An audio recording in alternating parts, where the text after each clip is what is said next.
pisao o religioznosti građana Srbije, ali nisam naročito pažnju posvećivao komparativnim studijama, pa sam ovde prosto za ovu priliku to učinio i ste vidjeti kako to izgleda i došle su sve sugestije u tom smislu.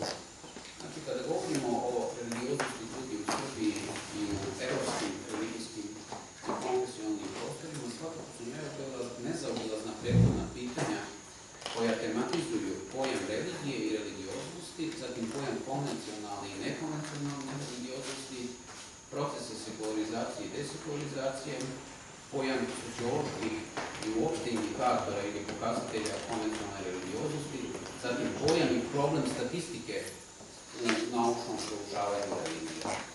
Svim ovim pitanjima, temama i problemima bavio sam se u svojim dosadašnjim tekstovima, za koje pretpostavljam da su u jednom delu današnjeg auditorijuma i poznati.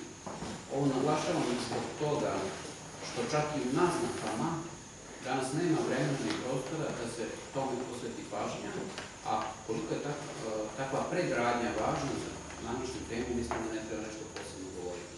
Prema tome, ono što sada budem iznosio o religioznosti građana nekih evropskih zemalja i građana Srbije uvek podrazumeva i kontekst samokritičnog pristupa u smislu mogućnosti i granica sociološke metode u naučnom istraživanju religije i religioznosti, a pre svega mislim na anketno istraživanje, jer većina podataka, odnosno svi podaci ovde koji budu iznosio jesu dobijeni anketnim putem.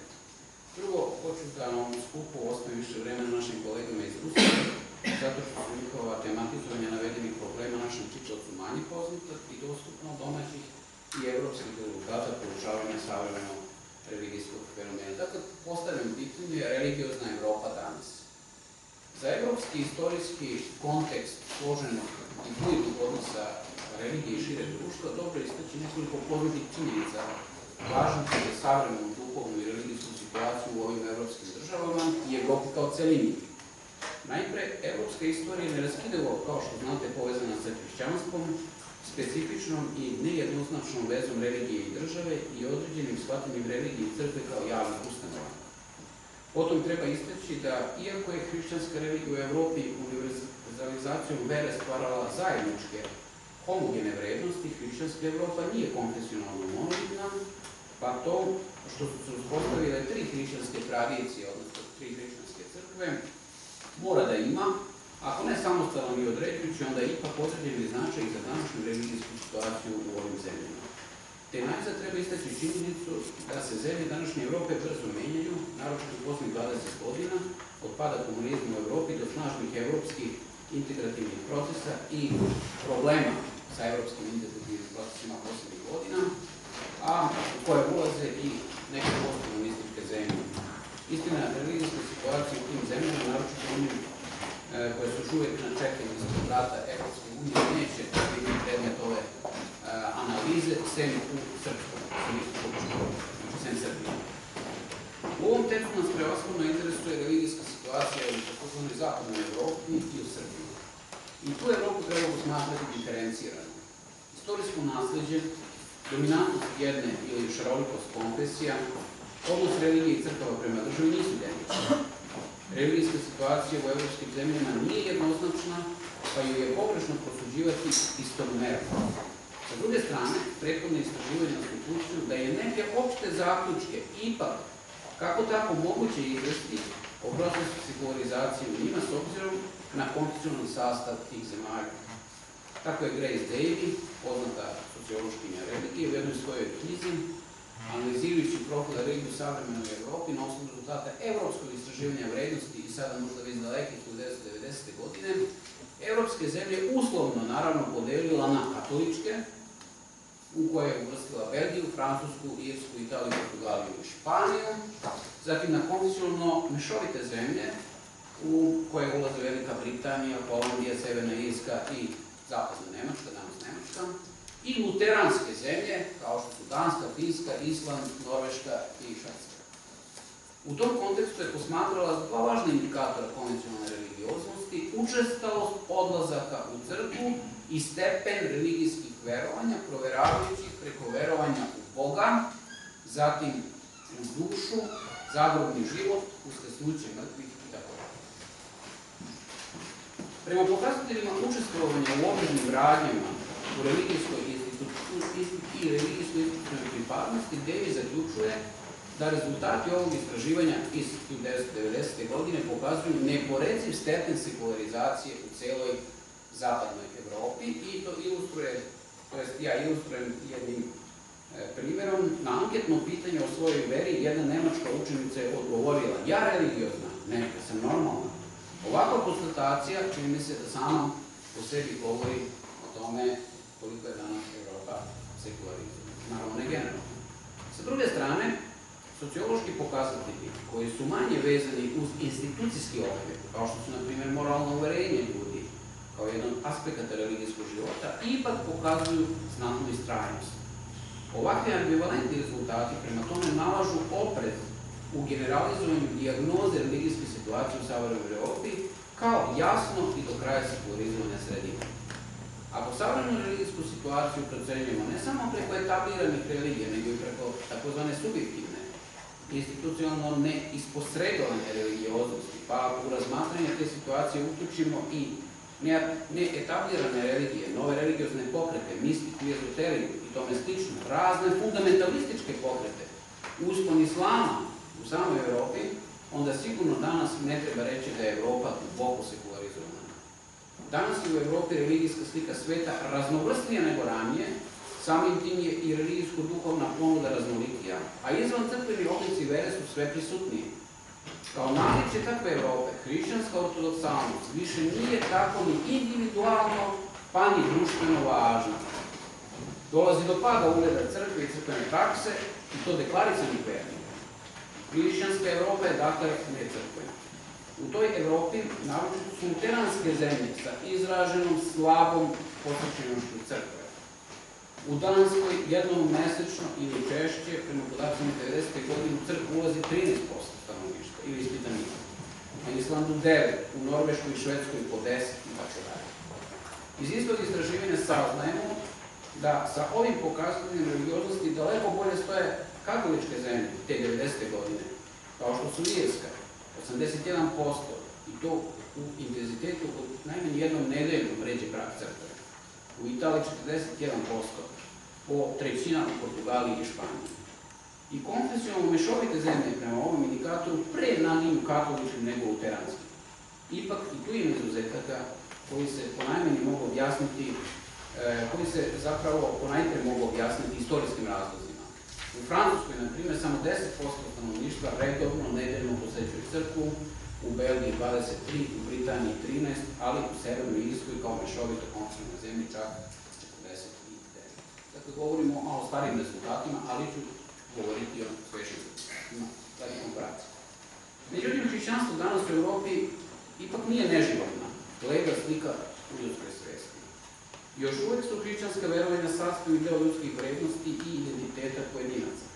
Takva situacija je ponukala Grace David da promoviše sintagmu verovanja bez pripadanja, pre svega na slučaju Velike Britanije. Ako je prema citiranom istraživanju evropskih vrednosti iz 90. godine evropski prosek učestvovanosti odlazaka u crkvu u intenzitetu od najmanje jednom nedeljno bio 29%, a nikada čak 40%. Evropski prosek za verovanje u Boga je 70%, za verovanje u dušu 61%, u prek 57%, uskrsnuće mrtvi 33% itd. U svim napravljenim katoličkim zemljama verovanje u Boga je tada bila apsolutno većinska pojava, recimo u Irskoj 96% slučaja, u Italiji 83%, u Španiji 81%, u Portugaliji 80%, u Belgiji 63%. Pa i u luteranskim zemljama sad imamo podatke koji višestruko nadilaze crkvenu obrednu praksu. Islanđani veruju u Bogu u 85% slučajeva, Finci u 76%, Norvežani u 65%, Danci u 64%, a Šveđani ipak u 45% slučajeva.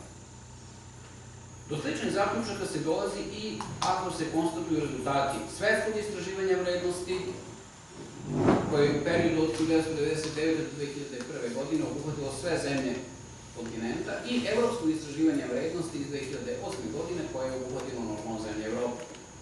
U Evropi i većini zemalja je svetsko istraživanje vrednosti obavljeno od 1999. godine do 2001.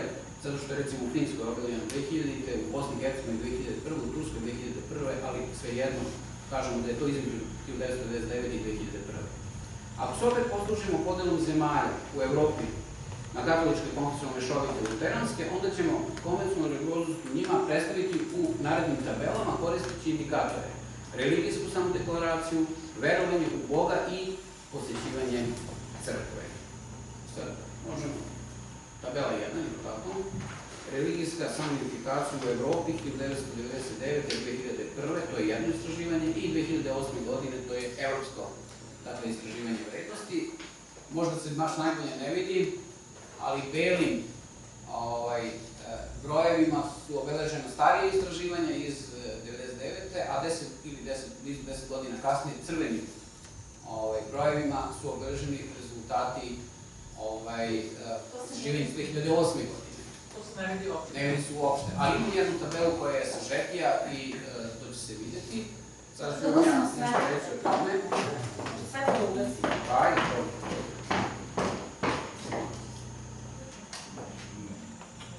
malo bolje ili ne? Malo bolje.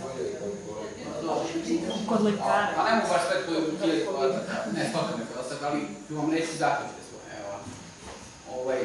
Znači, imamo ovde katoličke zemlje.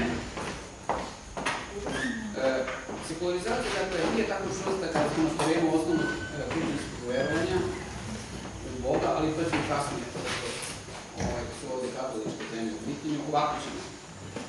Kao što vidite, radi se o religijskoj deklaraciji ili samodeklaraciji. Pitate prosto ispitanike šta oni misle za sebe, da li su religiozni, nereligiozni ili ateisti.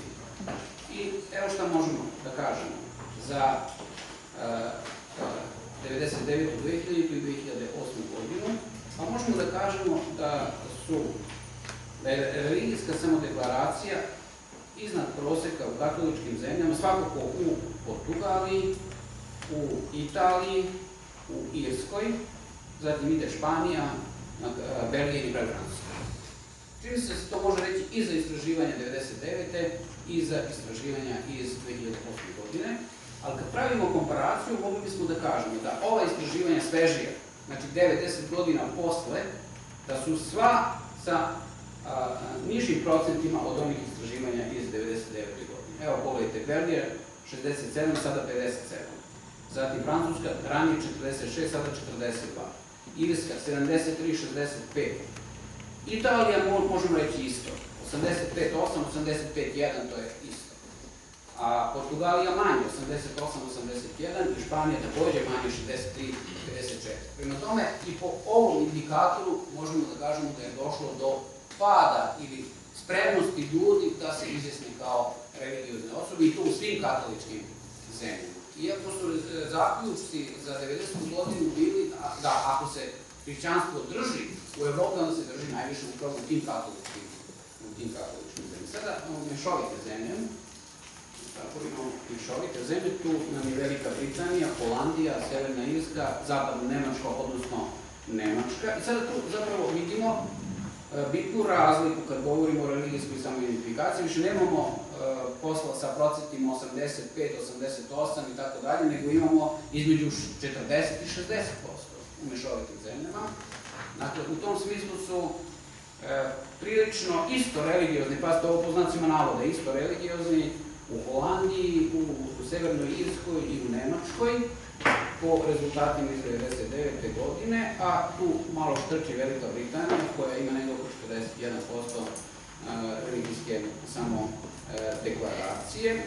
Kad kompariramo ove podatke, reći ćemo, u Britaniji je situacija ostala ista, u Holandiji je situacija ostala ista, u Severnoj Irskoj je situacija ostala ista. Sad imamo ovde problem Zapadno Nemačka i Nemačka, kao što znate, sada govorimo o objedinjenoj Nemačkoj i tu vidite ogroman pad stanovništva koje se izjašnjava, dakle, koje se ne izjašnjava u prilog religijske pozicije sa 62 1999. na 35% 2008. godine. No, mogli bismo reći u nekom zaključku da mešovite zemlje zadržavaju istu poziciju što se tiče religijske samodeklaracije u periodu od 1999. do 2008. godine i opet smo sada kod luteranskih zemalja. Tu vidimo da je pozicija tih luteranskih zemalja dosta ambivalentna. Dakle, u Danskoj je visok stepen ljudi koji za sebe kažu da su religiozni, 76 ili 70%, u Finskoj imamo veliki pad sa 66 na 49, Island sa 73 na 67, Norveška isto, 46-44, Švedska 38,9, a sada 30,7, ipak jedan pad. I radi komparacije dajem rezultate za Srbiju, kada se tiče religijske samodeklaracije, to je malo pre Jelena rekla, da istraživanje iz 2010. godine koje je radio Prištinski kulturni centar kažu da je ta samodeklaracija negde između 75 i 80%, a podaci Evropskog istraživanja vrednosti iz 2008. daju jedan prilično visok rezultat od čak 85%, pri čemu bih ja više verovao rezultatima koje smo mi sproveli u Prištinskog kulturnog centra, da između 75 i 80% se ljudi izjašnjavaju da su religiozni. Ne ulazimo u to pitanje kako izjašnjavaju, nego prosto ljudi, kad ih pitate, oni kažu da, jesmo religiozni. Sledeća tabela jeste verovanje u Boga, tako, to je tabela, dobro, to je ta tabela, a rezultati su svi iz 1999. godine, nemam tu podatke iz Rusije na delo i dalje, mada poslednjih godina postoji mišljenje sociologa religije da je potencijal ekstenzivnog rasta religioznosti blizu svojih krajnjih granica. Broj vernika je porastao sa 59 2004. na 65 2011. godine. Udeo ispitanika koji se kolebaju između vere i nevere ostao je nepromenjen i iznosi oko 16%. Važna tendencija promena nivoa religioznog stanovništva je i pad udela neverujućih ispitanika sa 16% 2004. na 9% 2011. godine. Skreće pažnju bitno povećan broj ispitanika kojima je teško da odgovore na postavljeno pitanje verujete li u Boga. Stiče se utisak da se ispitanici sve nevoljnije identifikuju kao vernici.